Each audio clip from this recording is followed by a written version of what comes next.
the Rise Up See Red podcast, all about the Arizona Cardinals and the NFL, featuring insider and outsider perspectives. Enjoy the best hour of Cardinals talk on the web. Now here are your hosts, Jess Root and Seth Cox.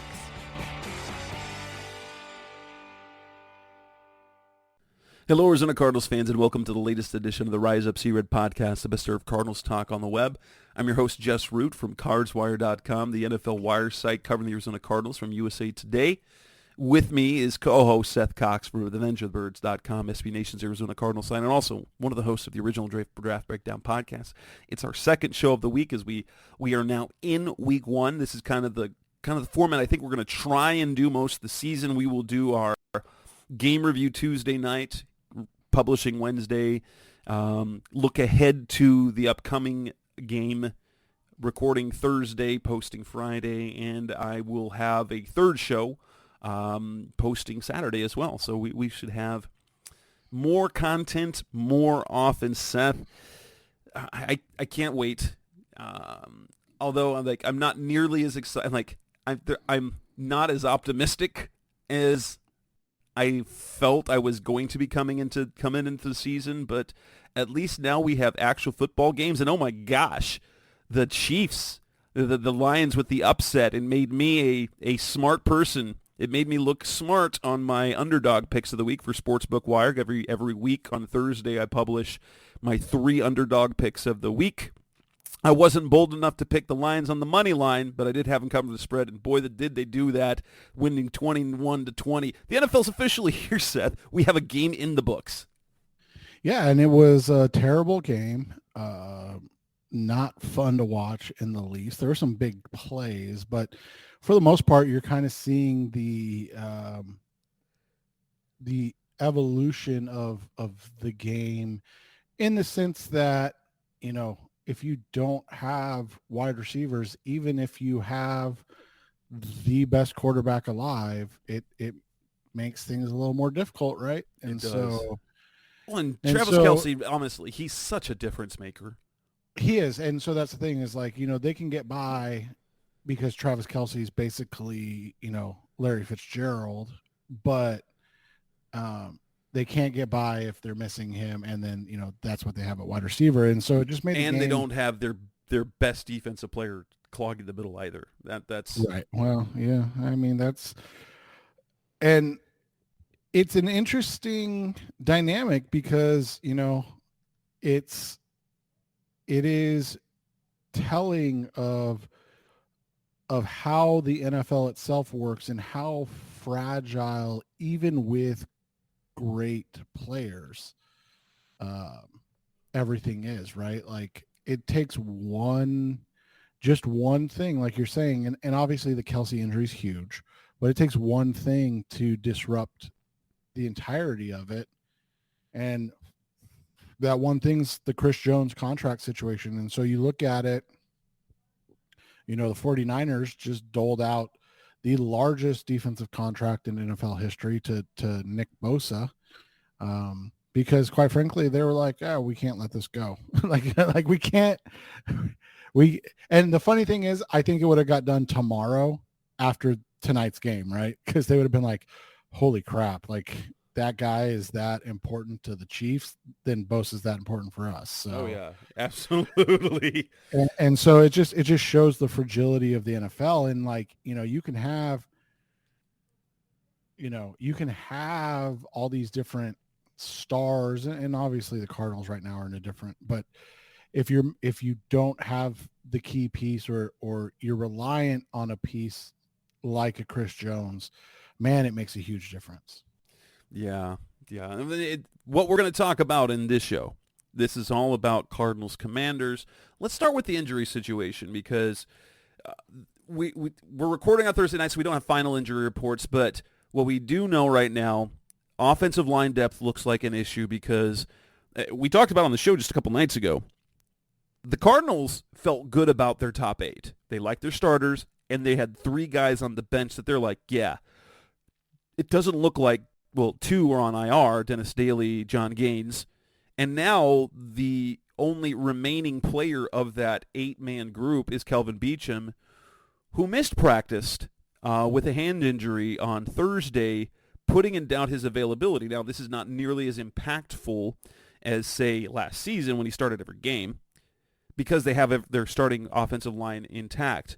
But now that leaves, if he's unable to play, it leaves four players,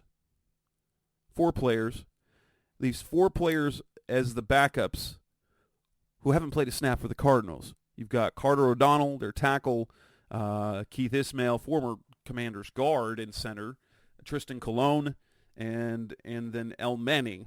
So 4 guys who weren't on the roster before final cuts, and they are the offensive line depth. It ultimately doesn't matter if no one gets hurt during the game from the starting offensive line, but that's not the way you want to start the year. No, it's not. And, again, when you look at it, it's so different because we're talking about, backups that were basically waiver wire pickups, right, a couple days ago or a week ago. And so it's just a different situation, that the Cardinals are in, but it's still not envious. The fact that their starters are healthy is important. I mean, we can't overlook that, but it is a incredibly paper thin margin at this point, right? And that's kind of the scary aspect of it. Yes, and it's Kelvin Beachum getting hurt. Wouldn't it be great to have a guy like Josh Jones on the roster, right?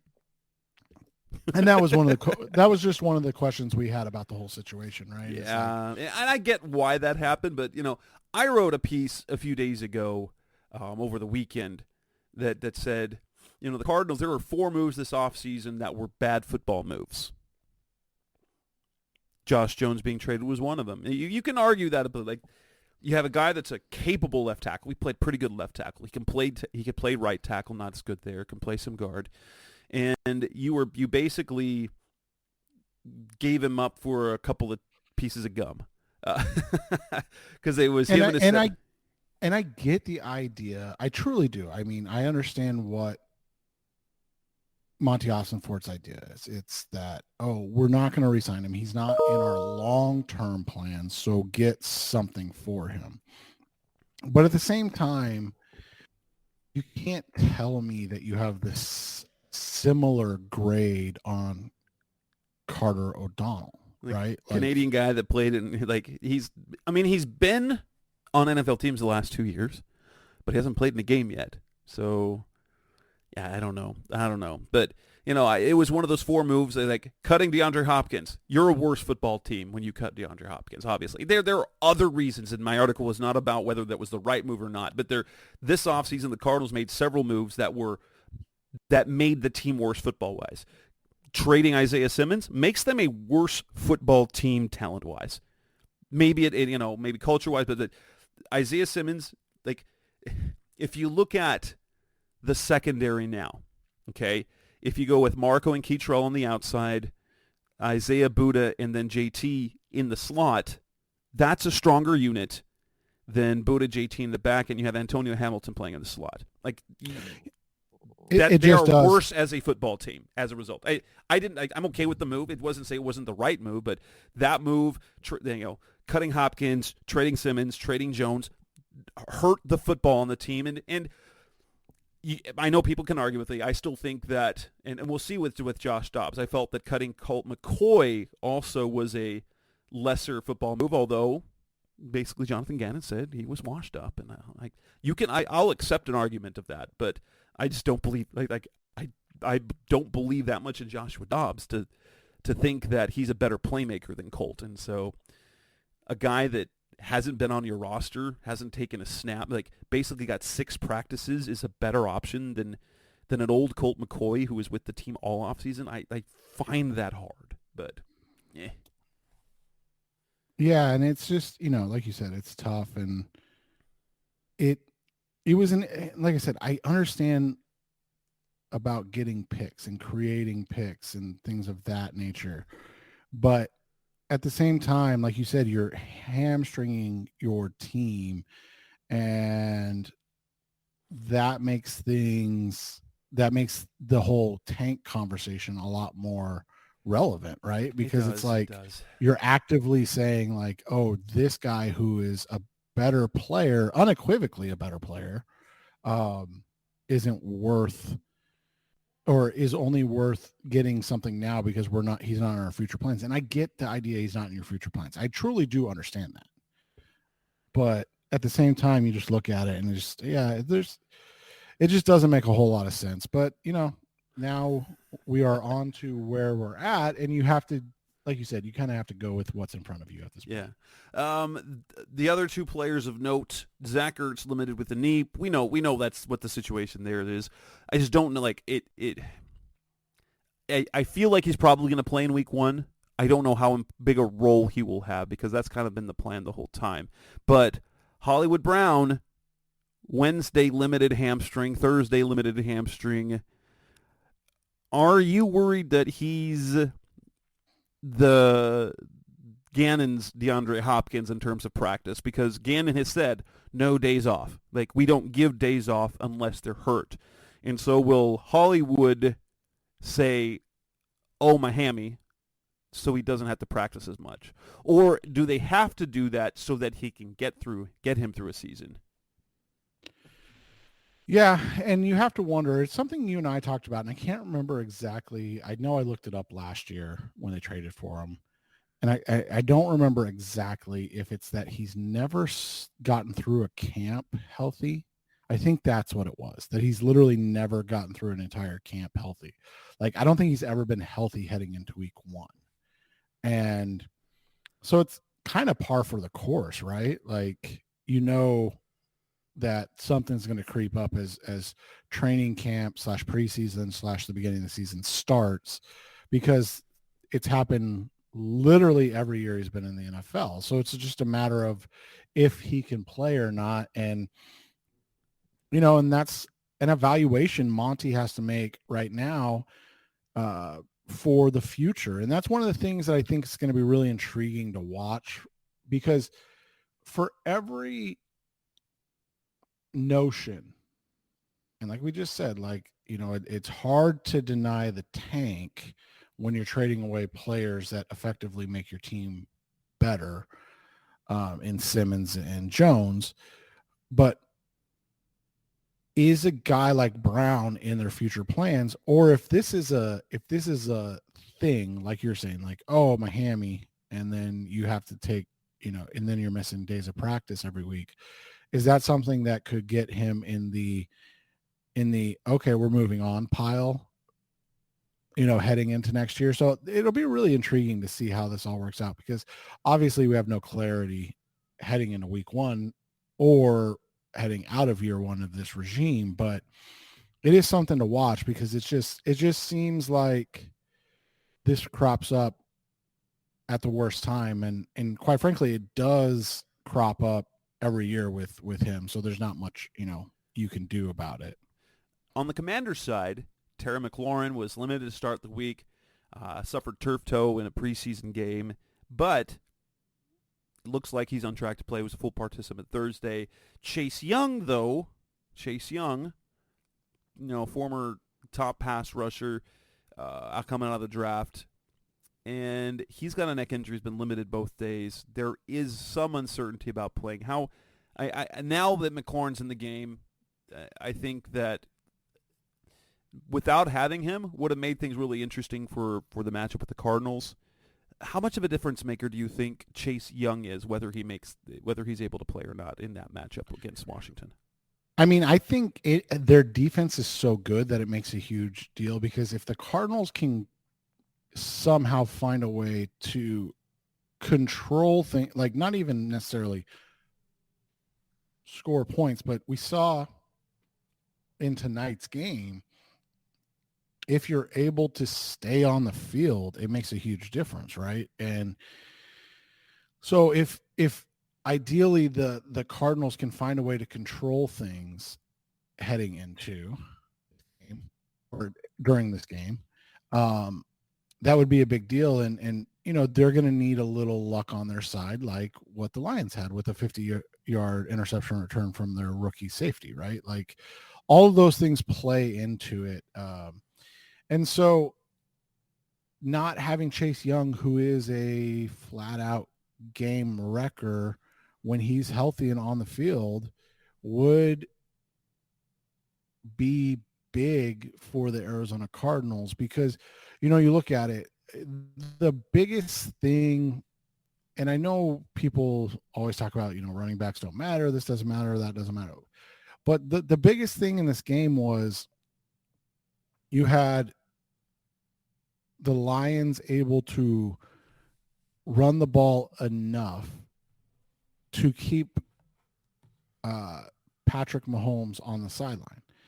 And so we know that the Commanders offense isn't the Chiefs level, but they're going to be good. I mean, Terry McLaurin, Jahan Dotson, Antonio Gibson, Brian Robinson, like they have a good unit on that side of the ball. So if you're able to keep away from them, that's going to make a huge difference. And so that's what I think when you just look at it, that's going to be what matters. And it just makes things a little easier. Now, I think they said James Smith Williams is the guy. And the way I've got the quote, so I don't brutalize it in this, but the way that the guys from Hogs Haven, the sister side of SB Nation, describes it is steady and stable, but unremarkable. So that describes what, like a Rashard Lawrence type of player. Like but let's be honest, if he's your fourth best defensive lineman, you're in a much better spot than that. So, it's not to say that it will be easy, but Chase Young is their best pass rusher. So I think it just gives them a little bit more of a chance because I think that's Jonathan Gannon's goal. I think you would agree with this. It's basically playing keep away, right? Like he's like, I just don't want you guys to have the ball. Like, so we're going to run it. We're going to control the clock. And Terry McLaurin, Jahan Dotson, Curtis Samuel, good old Logan Thomas, former Arizona Cardinal great. Him. Yeah, you're not going to get the ball enough to make plays. And that a lot of times for defensive coaches and whatnot, that's the reality.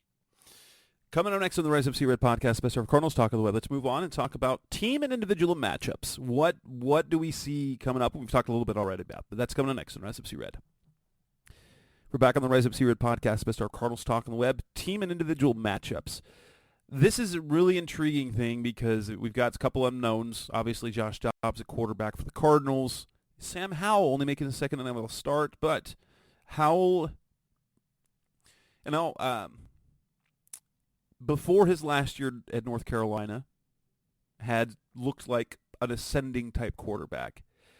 His last year, he lost talent, became more of a runner, and his stock dropped.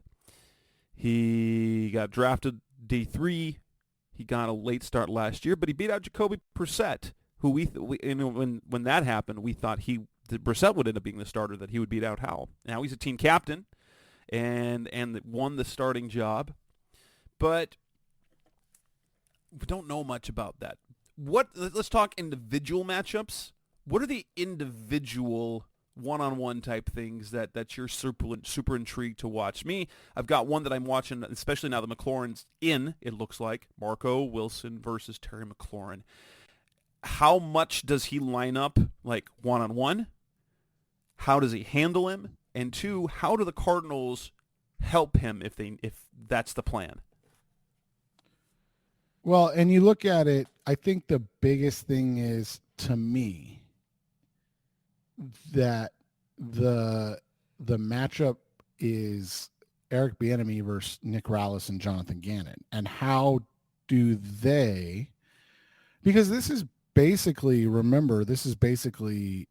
kind of a pseudo Super Bowl rematch, right? Like you have It's a Super Bowl toilet bowl matchup. right.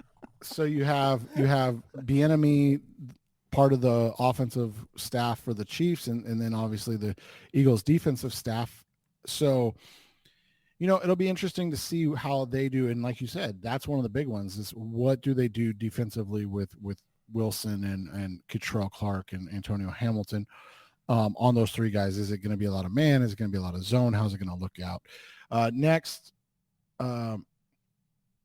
you have the thing I'm looking at that like I'm really zeroing in on is I think how this team, especially up front, handles a really good defensive line, because it's going to give us a glimpse into what these matchups against San Francisco are going to look like. I think Washington's defensive line is probably better, like 1 through 4, whereas San Francisco's linebackers are better. But like there's not a huge disparity between the front four of the Commanders and the 49ers. So we're going to, like you said, one, you're razor thin along in terms of depth, but two, how are you going to handle these things, and how are you going to how are you going to come out and make plays against a one of the better defensive fronts in the NFL? They are strong up front. I know that Washington fans are concerned about, so they like the front, they like the back end. They're not fans of the middle with the linebacker core. And so I do think you can take advantage of their safety duo, Cameron Curl and Derek Forrest. They're not bad by any means, but they're not great. Kendall Fuller and Emmanuel Forbes is a guy that I loved coming out, and Kendall Fuller is a savvy veteran who's done a good job for a long time. But that's not the strength of the Cardinals offense either. Like, so it's kind of tough, right? Like your strength, the James Conner and Trey McBride show. Yeah. And so, are you going to be able to, and this is where having Zach Ertz would be huge. Yes. If the Ertz can give the Cardinals anything, like even 50% snaps on, or 40% of snaps on offense, and make a few catches, he's another receiving weapon. McBride is like, Ertz is an okay block. Like he's a willing blocker, but he doesn't add much to the run game. McBride, if he's not making mental mistakes, is more of the traditional, two-way tight end. But especially when you've got the quarterback who's playing, having Ertz, that another receiving option, at least on nearly half the plays, would be a big-time thing. Because then you could have like a tight end running back show with Connor and Ertz and McBride. Yeah, and that is the idea behind it. And this type of offense, that's what they want to do. I mean, that's where this offense is built. You have that with deep shot potential with Marquise Brown, right? And then you have a big physical possession guy in terms of Michael Wilson. And so like it creates matchup opportunities. It's just, is there a quarterback that can take advantage of those? And is there a quarterback that can give them enough problems that they have to respect the quarterback, right? And those are the questions. And I mean, at the end of the day, let's be honest, that's the biggest matchup. Whoever the quarterback, Josh Dobbs, is, can they do enough, or can he do enough to get Washington to play it, or to respect them and take advantage? And through his career, the answer's been no, right? Like, I mean, you and I have to be honest as well. And if the people talking about Josh Dobbs breakouts, he's stop that. Please. Right. don't like, as much Kool-Aid as I have drunk over the years of Cardinals football for the last 30 years, I think I finally realized you can't get excited about a guy like Josh Dobbs. You can only Yeah. hope he doesn't mess it up. Well, and so let me ask you this. I'm not overly impressed with their offensive line.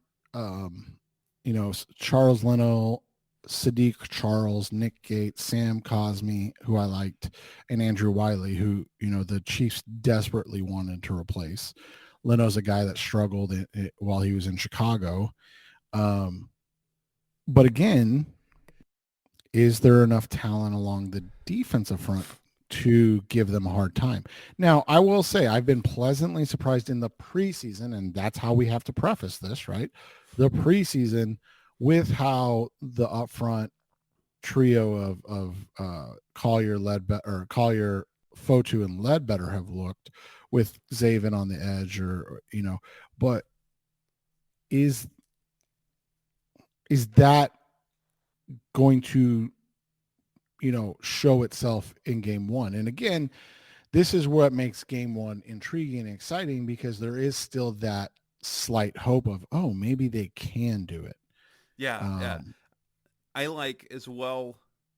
Montez Sweat, I think, will be matched up mostly against Paris Johnson, so that'll be, especially if Chase Young can't play, that matchup will be fun to watch, I think. You've got a pretty good player in Montez Sweat against a promising young guy in Paris Johnson, who's, if you like what he did in the preseason, didn't play a lot, but like what we saw from Paris Johnson, there were no glaring mistakes. He was just kind of like, I go back. Remember what we wanted Jonathan Cooper to be at guard? Right. Paris is doing that at right tackle. Yeah. Yeah, and that's what you're excited to see, and that's that would be against Chase Young. So now it's against James Smith-Williams that kind of makes his matchup a little bit easier, right? Let's go position-wise. Quarterback, you would say Washington has the edge, right? It's not a big edge, it might be a big edge, but you definitely give Washington the quarterback edge, right? Yeah, definitely. Running back. I like Brian Robinson. I think he played well after his, unfortunate shooting last year. But, I mean, he's got less than 800 yards in his career. Would you say maybe a wash or slight edge to the Cardinals? I would give an edge to Connor and the Cardinals. Like that, and that's not being a homer in any way. That's just, I think that's just what it is. I think obviously the receiving core you give to Washington. Yeah. Tight end though, like if Ertz is healthy enough to play, you've got Thomas and Cole Turner for Washington. You've got Ertz and McBride. That might be a wash, wouldn't it be? I think you can even lean slightly Cardinals on that. But a wash is probably fair. I think the Cardinals' offensive line is a better offensive line than Washington's, based on what I'm hearing from Washington people. But the matchup, like you say, O-line versus D-line, I don't know, because the perceived weakness of the Cardinals' defensive line against Washington's offensive line, I think probably like the O-line D-line matchup, the trenches matchup, I would give Washington the edge. That's because we just don't know enough about the Cardinals D-line. Right, and that's the thing is, like, you have arguably the best 1 through 4 if Chase Young is out there in the NFL. Their front four is just, Montez Sweat literally any of their players. It would replace any of the Cardinals players. Right, like all of them are better than the best Cardinals player. Like, yeah. And that's not a shot at the Cardinals players. Like, I think Collier's in for a nice career rebound type of year. But like Payne, Allen, and Sweat, even without Young, are phenomenal. So, so that's head and shoulders to me the biggest disparity in this entire thing. Because even with like the wide receivers, like number ones, McLaurin's better than Hollywood, but like it's close enough. And then, Dotson had a good rookie season, and Curtis Samuel's kind of been disappointing in his career, but it's not like either of them have been phenomenal, right? Like, Yeah. And last year, I mean, Curtis 2 years ago, he had only 27 yards. Last year, only had 656 yards. So it's not like Curtis has been great. And then last year, Dotson only had 523 yards. So like, they're very, very good, and their upside's way ahead of the Cardinals. But what has actually been produced is a lot closer. Whereas the defensive side, yeah, it's not close. Like there's no question. But I am interested because the linebackers, what are your thoughts on that? Because I think the presence of Kaiser, I think, gives the Cardinals the edge. I think I would give Kaiser plus Josh Woods. He's an unknown, but just the fact I think that Kaiser's the best of the linebackers in the game, I'll give that edge slightly to the Cardinals. Yeah, I think that's fair. In corners, I think you have to give Washington the edge, but the Cardinals have the edge of safety. So the coaching, the coaching intangibles, they're hard to measure. We don't know about Jonathan Gannon yet. We know that Ron Rivera is a great leader amid football teams. He is the modern-day Jeff Fisher. I don't know what you asked or what you guys discussed, but when I asked my guy, I asked what the expectations are. I mean, it's year 4. What are the expectations? And Ron, you kind of hit it. Ron, in 12 seasons of coaching, has 3 winning seasons. 3. But what was it, like 5 division championships? Yeah, because he's won 2 divisions with losing records. Right, he got them to the playoffs at 7-9 in 2020, and then he went 7-10 and 8-1. And so that's what I asked. I was like, "What are the expectations?" And he said they either get to the playoffs or he's out, because you got to remember, this is a new ownership group, right? Like, yeah.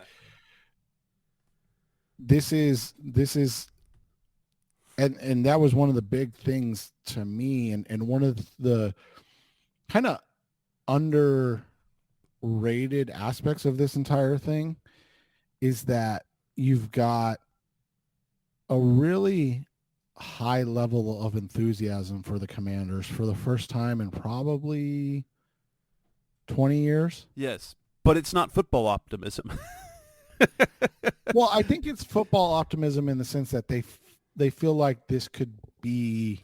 They're finally in the right direction. It would be right. Imagine Cardinals fans, and what Daniel Snyder did is so much worse than what Michael Bidwill has done. But imagine if Bidwill sold the team. Cardinals fans would be elated, and not because of the football play on the field. It would be because of the hope of what can come on the football field later. Yeah. And so I wonder how much of that is a factor in week 1, positive and negative, because sometimes you can come out too hyped up, and if you too much too fast and it doesn't work, all of a sudden, you've got to re-energize and things like that. Or like if something goes wrong, Sam Howell throws a pick 6 and all of a sudden you're down 7-0 in the second quarter. And all of a sudden it's like, like that, those are all like little factors, but it also could be a terrible thing for the Cardinals where they come out just revved up and they're like, hey, we're just going to blow the roof off this place, because like we're finally out from under the Snyder rule. And that's a big thing. Yeah. Yes, totally. Coming on next on Rise of Red podcast, Mr. Cardinals Talking Web. Let's talk about keys to the game, key players, and make our game predictions. That's coming up next on Rise of Red. We're back on the Rise of Red podcast, Best of Cardinals Talk on the web. We've talked a little about this some, but for me, the players who I think that the players who need to excel, that need to be markedly good, is we need a good James Conner game. We need a collective good offensive line game. I think Zaven Collins is a key player because of the newness on the edge, and then we need a really good performance from Marco Wilson. And if those guys play, and for me, and then Josh Jobs, just don't screw it up. Don't screw it up and make a play or two. Like if we can get, if he can play, don't give the ball away, and make a play or two, I think that's like what will give them a chance. Yeah, and that's the big things. I think you hit a lot of them on the head. Like, how does Marco match up with McLaurin? And then, can Zaven create a pass rush? And even if it's Zaven and Collier, can they create a pass rush consistently? Those are two big questions. And then I think the offensive line, obviously, we've espoused the virtues and greatness of the Washington front four. So the offensive line is a given. But, is that something that they can take advantage of, or is it something that they can get a stalemate on? And, and then that leans towards the Cardinals' favor. Like, those are all questions. But I think for me, the biggest one is going to be, can Connor and the tight ends, like we talked about earlier, create problems for those linebackers and safeties, because that is where they are the weakest. They, Jamin Davis has been okay. Cody Barton's not bad, and Kaliki Hudson is really, I think they would ideally not be playing him if they, had their druthers basically. But that's just not the way it's working out for him. Barton's a great kind of volume guy who does a nice job on the inside. And Davis, he's been fine, but he like the Cardinals first round picks hasn't necessarily lived up to billing.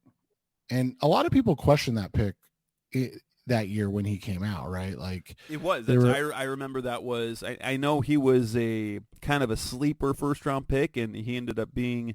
But like the program he played at, you had to wonder, like, is he going to be that? Is like the kids say, is he going to be him? No, yeah. That was it, and like this is why you don't draft off-ball linebackers in the first round unless they are absolutely special.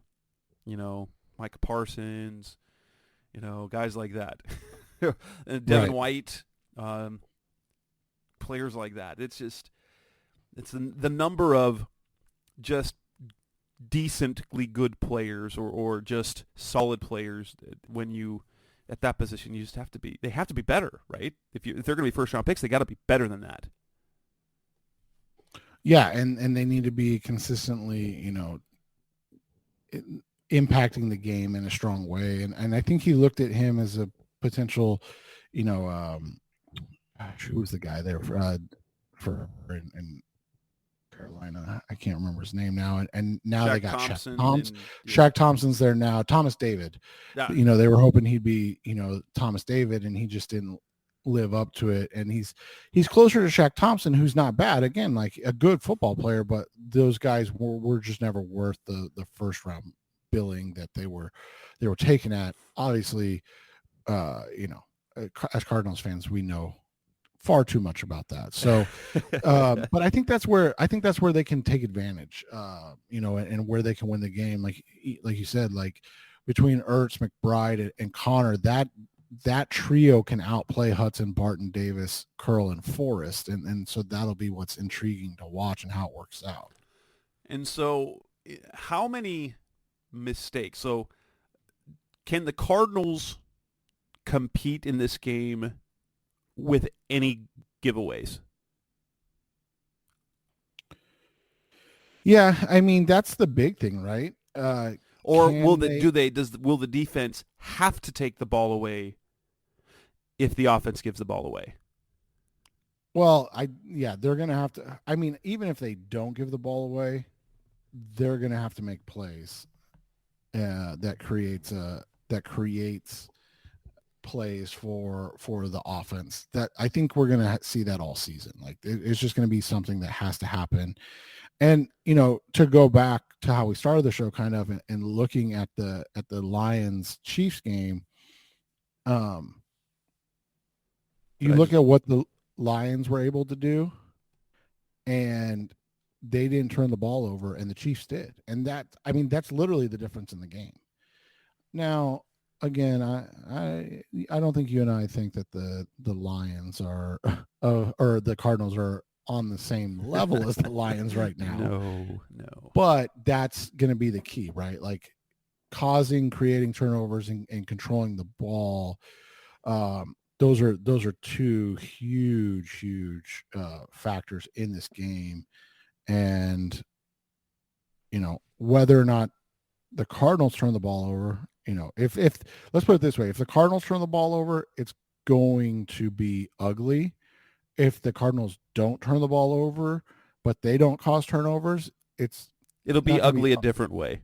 It's not going to be, it won't be ugly as much as it will be. It'll still be, I don't want to oversell it and say it's going to be like too bad, but I think it'll be, like a 2-score victory. Whereas if the Cardinals don't turn the ball over and create turnovers, they may have a minute chance to win the game. Yeah, I kind of see that. ESPN's Mike Clay projected two things about this match. It wasn't even about this matchup, but his projections in his model, what he used, projects that the Commanders will have the worst scoring offensive lead, 18.2 points a game, and that the Cardinals will be 2 points off of the worst scoring defense of the league, given up 458 points, like 27 points a game, which makes this matchup really bad because if the Cardinals slow the Washington offense, is it their defense or is it the Washington offense? And if Washington scores a lot, is it their offense or is it the Cardinals' defense? Now, limited snaps, limited reps in the preseason with the starters on defense gave us a little bit of optimism because the starting unit, now I know you have to sustain that through games, so you've got fatigue and you got all that, but suggests that perhaps this unit will be better than expected. And against a quarterback, I don't have the belief in Sam Howell that some people do. I need to see it first. And so while I think that's something that's under-discussed is people are just assuming Sam Howell plus Cardinals defense equals huge game for Sam Howell. I think this game's going to be a sludge match.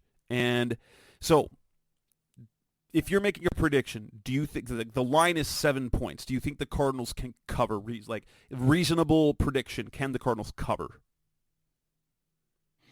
I have them not covering, but I think it's close in the sense that like I think they lose by 10 or so. Mm-hmm. But so like I could see something like 21 to 10 type of score. Yes. I've got to see this offense like before I can really say anything. Well, I don't think the Cardinals like even I think the Cardinals cover the spread in this game because I think their defense will be okay, but the offense won't do much at all. But they might get a play or two. So I think 10 to 13 points for the Cardinals, and I have 16 or 17 points for the Commanders. I'm thinking 16-10 or a 17-13, just nearly unwatchable type of game. But like if you're Dan Campbell and Jonathan Gannon, maybe you love that sort of game because of brings you back to 1995, smash mouth, slow play, conservative football, which Ron Rivera's been known for. The Cardinals have to play like that because you can't have Joshua Dobbs slinging the ball around like he's a franchise quarterback. So I think the Cardinals can cover. I think the line in the the one bet to make for every game that we wrote for my whole network, my bet was the under in this game. And the under is already, the projected total is 38 points, which is the lowest projected total in the entire weekend of all 16 NFL games. And I think the Cardinals still hit, I think it's the under in that game. Well, and I said, like, even me, if they don't cover, I have it only getting to 31. So, like, yeah, I'm with you. And you have to remember, too, I know this is kind of a cop-out, but there's usually a one way or the other on these lines, or like the over-unders. Like, you either get that it's a really good line in the sense of like look at the game tonight, 52 and a half, 54 and a half, whatever it was. There was 41. Yeah.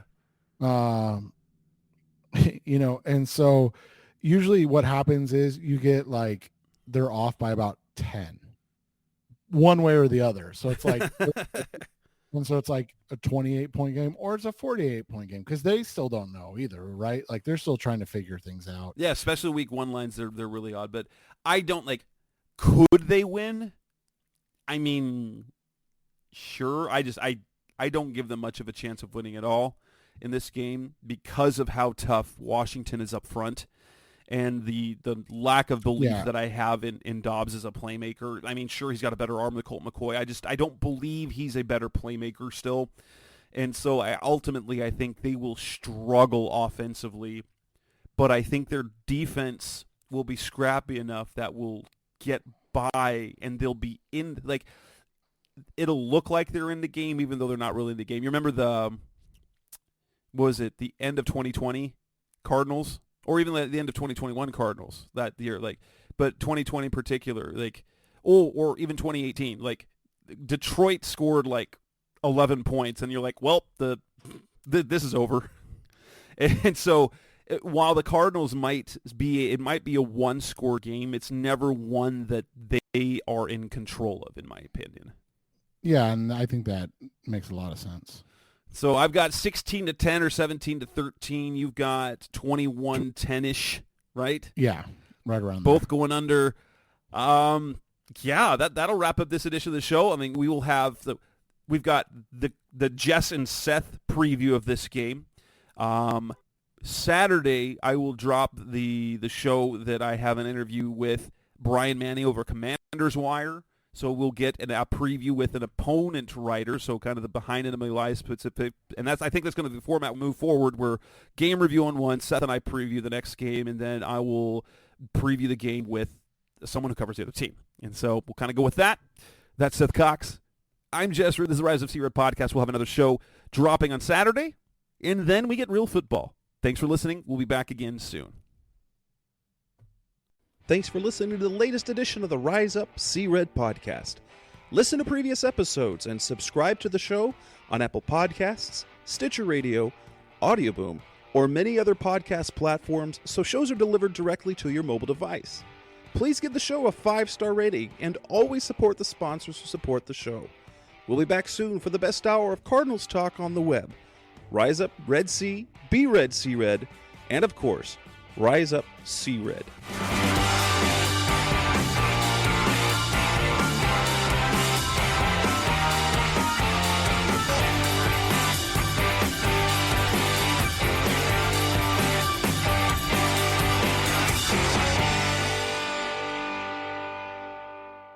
Roll!